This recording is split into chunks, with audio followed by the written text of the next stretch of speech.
నమస్తే. నేను doctor Bhavya, senior consultant in Sneha homeopathy. ఈరోజు మనం కామన్‌గా అందరిలో వచ్చే డయాబెటీస్ గురించి మాట్లాడదాం.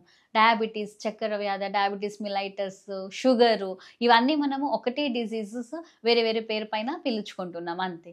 బేసికల్లీ ఇక్కడ డయాబెటీస్ అంటే మనకు మన బాడీలో ఉన్న సెల్స్ అయితే ఏముంటాయి వాటిలో ఇన్సులిన్ కెపాసిటీ అబ్జర్వ్ చేసుకోవడానికి అంటే మన తిన్న ఆహారం అన్నీ గ్లూకోజ్‌లో కన్వర్ట్ అయిపోతుంది. ఆ గ్లూకోజ్‌లో కన్వర్ట్ అయిపోయిన దాన్ని మనం ఎట్లా హోల్డ్ చేస్తుంది మన సెల్స్ అనేది ఇక్కడ ఇంపార్టెంట్. ఇవి ఎప్పుడైతే హోల్డ్ చేయవో అప్పుడు మనకు డయాబెటీస్ అనేది స్టార్ట్ అవుతుంది. డయాబెటీస్‌లో 2 రకాలు ఉంటాయి. Type 1 diabetes, type 2 diabetes. Type 1 diabetes అంటే బేసికల్లీ మనకు చిన్న పిల్లల నుంచి మొదలుపడి పెద్దవాళ్ళ వరకు ఎవరికైనా రావచ్చు. పుట్టిన పిల్లల్లో కూడా మనకు ఇన్సులిన్ డిపెండెన్సీ ఉంటదనమాట. అంటే ఇక్కడ వాళ్ళు ఇన్సులిన్ ఇంజెక్షన్స్ రెగ్యులర్‌గా తీసుకుంటేనే వాళ్ళు ఇంక తినే ఆహారం గాని, వాళ్ళ బాడీ మొత్తం మెటబాలిజం గాని కరెక్ట్ ఉంటది. అదే మనకు టైప్ 2 డయాబెటీస్ అంటే ఒక 40 సంవత్సరాలు, 30 సంవత్సరాల నుంచి ఎవరికైనా రావచ్చు. ఎక్కువ మనకు ఇక్కడ ఏమవుతాయంటే మనకు ప్రెషర్ వల్ల లేదా జెనెటిక్ హిస్టరీ వల్ల వచ్చేది ఉంటదనమాట. ఇక్కడ మనకు కారణాలొచ్చేసి చాలా ఉంటది డయాబెటీస్‌కి. ఒకటి వంశపారంపర్యంగా రావచ్చు. లేదంటే మనకు ఎక్కువ స్ట్రెస్ వల్ల రావచ్చు. ఎక్కువ టెన్షన్ వల్ల రావచ్చు. నెక్స్ట్ మనకి సడెన్ ఏదైనా బిజినెస్ లాస్ అయిపోయింది. ఆ న్యూస్ తట్టుకోలేక మనకు లేదంటే ఆ ఫైనాన్షియల్ లాస్ గురించి ఎక్కువ ఆలోచించి మనకు ప్రెషర్ వల్ల. నెక్స్ట్ వచ్చేసి మన ప్యాంక్రియాస్ అంటే మన క్లోమ గ్రంథి ఏమైతే ఉంటది, మనకు ఇన్సులిన్ హార్మోన్ ఎంత ఉత్పత్తి చేస్తుంది అది కరెక్ట్‌గా లేకపోవడం. లేదంటే మన బాడీలో ఉన్న గ్లూకగోన్ హార్మోన్స్ అయితే ఏమైతే ఉంటాయి అవి అబ్జర్వ్ చేసుకోకపోవడం. ఇలాంటివన్నీ మనకు కొన్ని కారణాలు. దీంతో పాటు మనకు ఇప్పుడైతే ఈ జనరేషన్‌లో మనకు ఒబెసిటీ స్థూలకాయం. స్థూలకాయం అనేది మెయిన్ మనకు అన్ని రీజన్స్. మన కరెక్ట్‌గా టైంకి తినకపోవడం, కరెక్ట్ నిద్ర లేకపోవడము, మళ్ళీ ఏదంటే అది బయట ఫుడ్స్ పిజ్జాస్, బర్గర్స్, చీజెస్ ఇలాంటివి ఎక్కువ యాడ్ చేయడం వల్ల ఫస్ట్ మనకు వెయిట్ గెయిన్ అవుతది. వెయిట్ గెయిన్‌తో పాటు మనం ఇప్పుడు అందరూ టీవీస్‌కి గాని, కంప్యూటర్స్‌కి గాని చాలా స్టిక్ ఆన్ అయిపోయినాము. ఫిజికల్ ఎక్సర్‌సైజ్ అనేది అసలు లేదే లేదు. పొద్దున్న లేచినప్పటి నుంచి మన లైఫ్ పరిగెత్తడం స్టార్ట్ అయితే ఇంకా రాత్రి వరకు ఆ బిజీ షెడ్యూల్‌లోనే ఉంటాం గానీ, మన శారీరక వ్యాయామం అనేది ఇక్కడ మనకు 0% ఉంటుంది. దీనివల్ల మనకు ఎక్కువ స్థూలకాయం అంటే ఒబెసిటీ అనేది స్టార్ట్ అవుతుంది.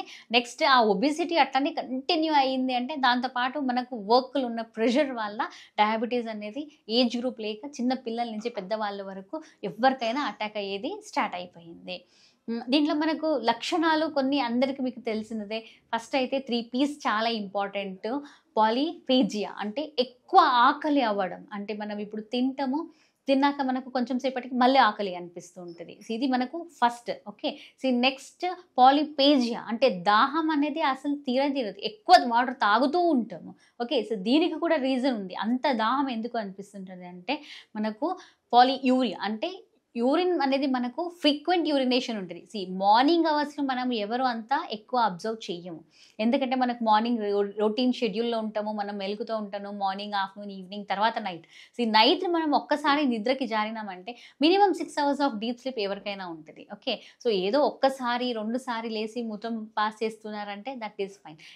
ఇక్కడ అట్లా కాదు. వాళ్ళు ఎట్లా అంటే ఒక 1 అవర్‌లో 2-3 టైమ్స్ వరకు వాళ్ళు మూత్రం పాస్ చేయడానికి కోసం లేస్తూ ఉంటారు. అంటే వాళ్ళ నిద్ర అనేది చాలా డిస్టర్బ్‌గా ఉంటది. ఇది మనది మెయిన్ 3 పీస్. అంటే ఆకలి ఎక్కువ అవ్వడం, దాహం ఎక్కువ అనిపించడం, అప్పుడప్పుడు ఎక్కువ మూత్రం అనేది పాస్ చేస్తూ ఉండడం. ఓకే. దీనికి మనకు ఇంపార్టెన్స్ అనేది ఎక్కువ ఇస్తాం. ఇప్పుడు ఎక్కువ ఆకలైతుంది, మనిషి ఎక్కువ తింటున్నారంటే యూజువల్లీ ఏముంటది? ఎక్కువ లావు కావాలి. వెయిట్ గెయిన్ అనేది ఉండాలి. ఇక్కడ అట్లా కాక మనకు వెయిట్ లాస్ అయిపోతారు పేషెంట్స్. అంటే మనకు వెయిట్ లాస్ అనేది చాలా ఇంపార్టెంట్. ఇంత ఆకలైనప్పుడు, ఇంత దాహమైనప్పుడు వాళ్ళు ఎంత తిన్నా, ఎంత తాగినా వెయిట్ లాస్ అనేది చాలా ఉంటది. నెక్స్ట్ దీంతో పాటు మనకు చాలా స్లో వూండ్ హీలింగ్. ఇప్పుడు ఏదైనా దెబ్బ తగిలిందనుకోండి, లేదంటే ఏదో చిన్న వంట చేసేటప్పుడు కిచెన్‌లో ఏదైనా కాలింది, లేదంటే షూ బయట అయిపోయింది. మనం టైట్ షూస్ ఏసుకున్నప్పుడు ఆ పుండనేది తొందరగా మాగది. ఎప్పుడైతే ఆ పుండు కరెక్ట్‌గా మాగదో అప్పుడు మనకు కంపల్సరీ ఒకసారి షుగర్ టెస్ట్ అనేది మనము చెక్ చేసుకోవాల్సిందే. ఇది మనది కొన్ని కారణాలు. మళ్ళీ ఎట్లా వస్తుంది అనే దానికి మీకు వివరాలు. నెక్స్ట్ వచ్చేసి మెడిసిన్స్. మెడిసిన్స్ అనేది మనకు చాలా మంచి మెడిసిన్స్ ఉంటాయి. ఓకే.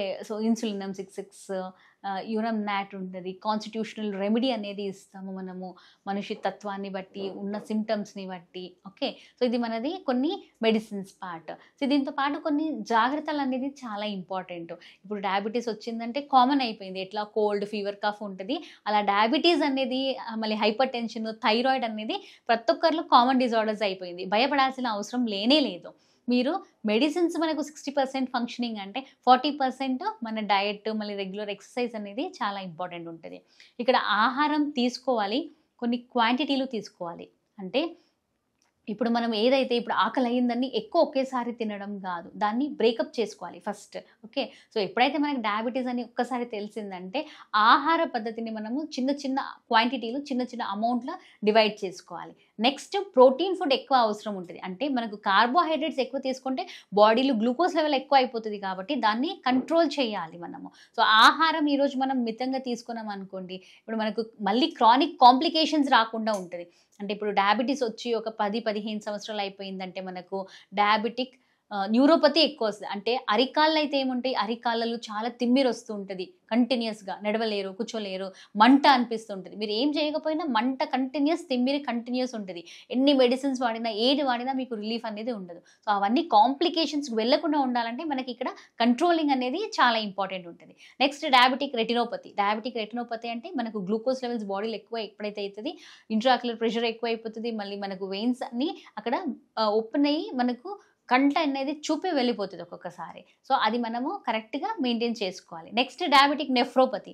అంటే మన కిడ్నీస్ ఏదైతే కరెక్ట్గా ఫంక్షనింగ్ చేస్తూ ఉంటుంది, మీరు ఇప్పుడు డయట్ ఎక్కువ కరెక్ట్గా వాడట్లేదంటే మీకు మెడిసిన్స్ అమౌంట్ అనేది ఎక్కువ తక్కువ అవుతూ ఉంటుంది. అప్పుడు డోసేజెస్ ఎక్కువ అయిపోయింది అనుకోండి, మీ కిడ్నీస్ అనేది ఫంక్షనింగ్ లేక అయిపోతుంది. సో దీన్ని మీరు కొంచెం జాగ్రత్తగా చూసుకోవాలంటే మీ ఫుడ్ ప్యాటర్న్ అనేది కరెక్ట్గా చూసుకోవాలి. సో మార్నింగ్ లేచిన వెంటనే చిన్నగా మీరు ఒక బ్రేక్ఫాస్ట్లో ఓన్లీ 2 ఇడ్లీ, 2 దోసాస్, చిన్న బౌల్ ఆఫ్ ఉప్మా తీసుకుంటే సరిపోతుంది. ఓకే, నెక్స్ట్ బ్రంచ్లో మీరు ఏం తీసుకోవాలి, రా వెజిటేబుల్స్ ఏదైనా పెట్టుకోండి, లైక్ కీరా, క్యాబేజ్ ఇలాంటివి పెట్టుకోండి. నెక్స్ట్ వచ్చేసి మీకు లంచ్ అనేది మనకు కంప్లీట్ లంచ్లో ఒక చిన్న బౌల్ రైస్, 2 చపాతీస్, ఏదైనా ఒక వెజిటేబుల్ కర్రీ, మళ్ళీ మీ సాంబారు, దాల్, ఒక cup curd, next butter milk. ఇది మీది complete diet in the lunch ఉంటుంది. నెక్స్ట్ ఈవినింగ్ రాగానే స్నాక్స్లో మీరు బేసికలీ మురుమురాలు కానీ, అటుకులు కానీ, లేదంటే ఒక కప్ టీతో పాటు ఒక 2 మారీ లైట్ బిస్కెట్స్ తీసుకోండి. షుగర్ అనేది కంప్లీట్గా ఇక్కడ అవాయిడ్ చేయాలి. మీరు స్వీట్స్, కార్బోహైడ్రేట్స్ ఏదైతే ఉంటుందో అవన్నీ అవాయిడ్ చేయాలి. ప్రాసెస్డ్ ఫుడ్ ఏమైతే ఉంటుందో అవి కంప్లీట్ అవాయిడ్ చేయాలి. నైట్ వచ్చేసి మీరు డిన్నర్లో రాగి కానీ, లేదంటే జొన్న రొట్టి, పుల్కాస్, ఇది ఏదైనా సరే ఒక 2 తీసుకొని పడుకునే ముందు మీకు ఇంకా ఆకలి అవుతుంది అంటే ప్లెయిన్ మిల్క్ తీసుకోండి, కానీ వేరే ఏ రకమైన ఎక్స్ట్రా ఫుడ్స్ అలాంటివి ఏది యాడ్ చేసుకోవద్దు. టైంకి కరెక్ట్గా మెడిసిన్స్తో పాటు మీ డయట్, డయట్తో పాటు మీరు 2 పూటలు ఎక్సర్సైజెస్ అనేది చాలా అవసరం ఉంటుంది. మార్నింగ్ ఒక 1 అవర్ వాక్, ఈవినింగ్ ఒక 1 hour walk compulsory. Physical exercise అనేది వాకింగే కాక, మీరు ఇప్పుడు నేను బయటకు వెళ్ళలేను, ఇంట్లోనే ఉంటా, ఇంట్లోనే ఎక్సర్సైజెస్ చేయండి, యోగా చేయండి, ఏదో ఒకటి చేసి మీ ఫిజికల్ బాడీ అనేది మనకు కొంచెమైనా వర్క్ అనేది ఉండాలి. ఆ వర్క్స్ని మీరు మీ దాంట్లో యాడ్ చేసుకోండి. దీంతో పాటు మీరు ఇంకా కొన్ని ఫుడ్స్, ఫంక్షన్స్ ఏదైనా ఆల్కహాల్ కానీ, స్మోకింగ్ కానీ అలాంటి హ్యాబిట్స్ ఏదైనా ఉన్నా కొంచెం కంట్రోల్ చేసుకోండి. ఇవన్నీ చేసుకుంటూ మీరు మంచిగా అన్నీ ఫాలో అయినారంటే దీని నుంచి మీకు చాలా రిలీఫ్ ఉంటుంది. Thank you.